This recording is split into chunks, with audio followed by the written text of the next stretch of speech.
నమస్తే CM times కి స్వాగతం. తిరుపతి జిల్లా చంద్రగిరి నియోజకవర్గం పాకాల మండలం పాకాల పంచాయతీ గుట్ట కింద ఇండ్లు వద్ద చంద్రగిరి ఎమ్మెల్యే పులివర్తి రాణి చేతుల మీదుగా స్థానిక కూటమి నాయకుల సమక్షంలో స్మార్ట్ రేషన్ కార్డులు సోమవారం పంపిణీ చేశారు. ఆంధ్రప్రదేశ్ ప్రభుత్వం రేషన్ లబ్ధిదారులకు ప్రస్తుత రేషన్ కార్డుల స్థానంలో స్మార్ట్ కార్డులను ప్రవేశపెట్టింది. దీనిలో భాగంగా పాకాల పంచాయతీ గుట్ట కింద ఇండ్లు రేషన్ షాప్ 5 ప్రాంతంలో తహసీల్దార్ సంతోష్ సాయి ఆధ్వర్యంలో రెవెన్యూ శాఖ కార్యక్రమాన్ని నిర్వహించడం జరిగింది. ఏటీఎం కార్డు తరహాలో రాష్ట్ర ప్రభుత్వం పంపిణీ చేస్తున్న స్మార్ట్ రేషన్ కార్డులు ప్రజలకు ఎంతో ఉపయోగకరంగా ఉంటాయని, ప్రజలు వాటిని సద్వినియోగం చేసుకోవాలన్నారు. ఈ కార్యక్రమంలో మండల స్థాయి అధికారులు, రేషన్ డీలర్లు, కూటమి ప్రభుత్వ నాయకులు, కార్యకర్తలు పాల్గొన్నారు. ఎలక్షన్ లో ఒకరోజు వచ్చిపోయాం. దాని తర్వాత నేను రాకపోయినా స్థానిక నాయకులు అందరూ కలిసి ఇక్కడుండే మహిళా సోదరులు, అన్నలు, తమ్ముళ్ళు అందరూ కూడా మెజార్టీ వచ్చే విధంగా చేసిన దానికి ప్రతి ఒక్కరు కూడా శిరస్సు వహిస్తూ కృతజ్ఞతలు తెలియజేసుకుంటున్నా. ఎందుకు చెప్తున్నా అంటే, మీకు కరెక్ట్గా కూతవెట్టు దూరం పులివర్తి వారిపల్లి మీకు తెలిసి ఇక్కడి నుంచి 4 కిలోమీటర్లు అంత దూరంలో ఉండి మీకు సంబంధించిన అవసరాలు చూడాల్సిన బాధ్యత ఎమ్మెల్యేగా కంటే కూడా మీ పాకాల మండల వాసిగా నా బాధ్యత ఉంది కాబట్టి నేను చూసే బాధ్యత వహిస్తానని కూడా ఈ సభావం కూడా తెలియజేసుకుంటున్నా. అదేవిధంగా ఈ జీతాలు పెంచుతా ఉన్నారు. క్రిస్టియన్ సోదరులకు ఫాదర్లకు పెంచుతా ఉన్నాం.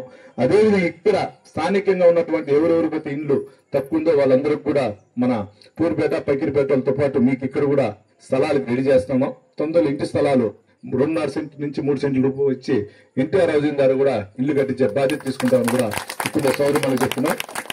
మీకు ఒకటి చెప్తున్నాను, ఇక్కడ ఉండే అందరికీ ఈ రేషన్ వేస్తే కాదు, ప్రతి ఒక్క దాన్ని కూడా చంద్రబాబు నాయుడు గారు మీ ఇంట్లో సొంత అన్నదమ్ముళ్ళగా ఆదుకుంటాడు. నేను కూడా ఎలక్షన్ ముందు మీకు ఏ విధంగా ఎలక్షన్ అప్పుడు చెప్పాను, నాని అనే వ్యక్తి మీ ఇంట్లో కుటుంబ సభ్యుడు, మీ ఇంట్లో తమ్ముడు, అన్న, బావ అనుకోవచ్చని అదే మాట మీద నేను ఈ రోజు వరకు కూడా నేను ఉండేంత వరకు కూడా అదే విధంగా ఉంటానని తెలియజేసుకుంటూ, ప్రతి ఒక్క సోదరి మండలి కూడా ప్రతి విన్నపం, మీకు ఏది వచ్చినా కష్టం నా దృష్టికి దండి, నేను ఇమీడియట్ గా మార్పు చేసే విధంగా చర్యలు తీసుకుంటానని తెలియజేసుకుంటూ ఈ అవకాశం ఇచ్చిన ప్రతి ఒక్కరు కూడా పేరు పేరున ధన్యవాదాలు తెలియజేసుకుంటున్నాను. జై హింద్. కాకముందు మీకు చెప్పారు ప్రతి ఒక్కరికి సూపర్ 6 పథకాలు ప్రతి ఇంటికి కూడా మేము ఒక బోర్డు లాగా తెచ్చి ఇచ్చడం జరిగింది. సూపర్ 6 పథకాలు వస్తే చంద్రబాబు నాయుడు గారు గెలిచిన వెంటనే చేస్తామని చెప్పిన ప్రకారం ఈరోజు గెలిచిన మొదటి సంతకంలోనే పెన్షన్లు 3,000 నుంచి 4,000 చేశారు, 6,000 చేశాడు, 10,000 చేశాడు, 15,000 చేశాడు. అదేవిధంగా డిఐసి రెండో సంతకం పెట్టాడు, 16,740 మందికి టీచర్స్ ఉద్యోగాలు ఇచ్చారు. రేపు సెప్టెంబర్ 5వ తారీఖు ఆ టీచర్స్ అందరూ కూడా జాయిన్ అవుతా ఉన్నారు. అదేవిధంగా మూడోది గ్యాస్ సిలిండర్, మన ప్రతి సంవత్సరానికి 3 గ్యాస్ సిలిండర్లు మన అకౌంట్ లో డబ్బేస్తామన్నాం. అదేవిధంగా ఈరోజు ప్రతి ఎవరెవరు ఉన్నారో వాళ్ళందరికీ కూడా అర్హులైన వాళ్ళందరూ కూడా గ్యాస్ సిలిండర్ డబ్బు ఈరోజు రావడం జరిగింది. అదేవిధంగా రైతులకి అన్నదాత సుఖీభావం కింద సంవత్సరానికి 20,000 చెప్పారు. సెంట్రల్ గవర్నమెంట్ వచ్చేది, సెంట్రల్ గవర్నమెంట్ ఇచ్చే 7,000 రూపాయలు, దాని ఆనుకొని మిగిలింది 13,000 రూపాయలు కూడా మన అకౌంట్ లో 3 విడతలుగా మొన్న జూలై ఫస్ట్ వీక్ లో అంటే 1వ తారీఖు మీకు 7,000 పడటం జరిగింది. రేపు మళ్ళా అక్టోబర్ 7,000 పడుతుంది. మళ్ళా జనవరి 1వ తేదీకి బ్యాలెన్స్ 6,000 పడుతుంది. అదేవిధంగా ముఖ్యమైన పథకం మనకందరికి ఫ్రీ బస్.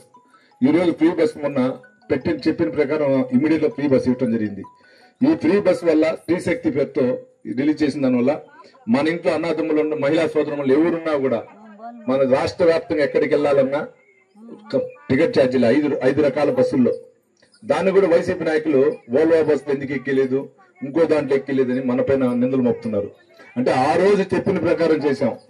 వోల్వో బస్సులు ఎక్కలేదనే దానికి ఆ ధరలకి మనకు వర్తించదు, అది తప్పించి అది ఆలోచించాలి. వాళ్ళు ఎందుకు చేయలేదు అనేది వాళ్ళ రేషన్ కార్డు మీరు చూసుంటారు. ఇంతకుముందు మనం రేషన్ కార్డు పోవాలన్నప్పుడు అంగళికాడ పోతా ఉన్నాం. గత ప్రభుత్వంలో మన ఇంటికే వెహికల్స్ ద్వారా వచ్చి ఇస్తామని చెప్పారు. ఆ వెహికల్ కొనిన దాంట్లో కూడా లంచాలు ఏ విధంగా తీసుకున్నారు. ఆ వెహికల్స్ ద్వారా మీరు చూస్తుంటారు, లాస్ట్ ఎలక్షన్ లో తిరుమల వెంకటేశ్వర లడ్లు కూడా వెహికల్ పంచినారు, కానీ రేషన్ పంచల. ఒక రోజు వచ్చినారంటే మన దగ్గరికి రేషన్ అయిపోతే నెక్స్ట్ టైం ఆ రేషన్ వెహికల్ రాదు. ఇదంతా అనుసరించుకొని చంద్రబాబు నాయుడు గారు అదేవిధంగా మన civil supplies minister Nadendla Manohar గారు కానీ, డిప్యూటీ సీఎం గారు కానీ, నారా లోకేష్ వీళ్ళందరూ ఆలోచించి ఒక చిన్న మన ఏ విధంగా డ్రైవింగ్ లైసెన్స్ అవుతుందో అటువంటి కార్డు ఒకటి ఇవ్వడం జరుగుతుంది. దాంట్లో క్యూఆర్ కోడ్ ఉంటుంది. ఆ క్యూఆర్ కోడ్ లో మన ఫోటో ఉంటుంది. మనం ఆ సంబంధించిన రేషన్ షాప్ లో మన బియ్యం తీసుకున్నాం, సరుకులు తీసుకున్నామా తీసుకోలేదా అనేది తెలిసిపోతుంది. తీయలేదంటే ఎందుకు తీయలేదు అనేది అని కూడా మనకి అర్థమవుతుంది. లేదంటే ముందులో గతంలో లాగా మన పేరుతో ఎవరో ఒకరు రేషన్ తీసేసి ఎంట్రీ వేసుకునేది అనుకున్నదు. 1వ తారీఖు నుంచి 15వ తారీఖు లోపల పోయి మనకు సంబంధించిన నిత్యావసరాలు కొనుక్కోవచ్చు. ఆ అవసరాలు నిత్యావసరాలు అన్ని కూడా మనం తీసుకోవచ్చు. కాబట్టి ఆ రేషన్ షాప్ డీలర్ ఇప్పుడు సుబ్బునే ఉన్నాడు, రంజిత్ ఉన్నాడు, 1వ నుంచి 15వ తేదీ వరకు ఇచ్చి తీరాలి మీకు, లేదంటే రిటర్న్ పంపిస్తాడు. ఈ ఒకవేళ మీ పేరు ఇచ్చినాడు అని చెప్పాడు అనుకోండి, ఎక్కడుందా ఆయన అక్యూఆర్ కోడ్ చూడు అని చెప్తే ఇమీడియట్ మీకు తెలిసిపోతుంది. అంటే దీంట్లో ఎటువంటి అక్రమాలు జరిగేదానికి లేదు, ఎటువంటి అవినీతి జరిగేదానికి లేదు, నిదర్శనాన్ని కూడా ఇక్కడ తెలియజేసుకుంటున్నా. దాంతో పాటు మీకు ఇక్కడ ముస్లిం సోదరుమణులు కానీ క్రిస్టియన్ సోదరుమణులు కూడా ఉన్నారు. ఆలోచించాలి. ఇప్పుడే నేను చిత్తూరులో ఉండేప్పుడు మా పార్టీకి సంబంధించిన లీడర్ ఒక ఆయన ఉన్నాడు, సిఎంటీఎస్ బస్సులు మీకు అంతా తెలుసు. వాళ్ళది 4 బస్సులు నిలిపివేశారు. ఇక వారం నుంచి ఎందుకు నిలిపినారంటే ఈ ఫ్రీ బస్సు వచ్చిన తర్వాత కర్నూలు గుడియాత్తం పోయే బస్సులు రోజుకి 6,000 రూపాయలు నష్టం వస్తుందంట. అంటే ఇంతకుముందు దాంట్లో స్టాప్ ఎక్కేవాళ్ళు మహిళా సోదరుమణులు.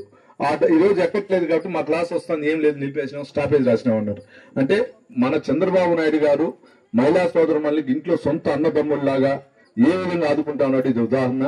దీని తర్వాత ఇప్పుడే మన చెప్పిన విధంగా, మన గురువు గారు చెప్పిన విధంగా ఆడబిడ్డ నిధి ఉంది. దాన్ని కూడా ఏదో ఒక రోజు తొందరలో చేసేదానికి చంద్రబాబు నాయుడు ముందుంటారని కూడా సభను తెలియజేసుకుంటూ, ముఖ్యంగా ఈ మన రెవెన్యూ వ్యవస్థలో ఉన్నటువంటి ఈ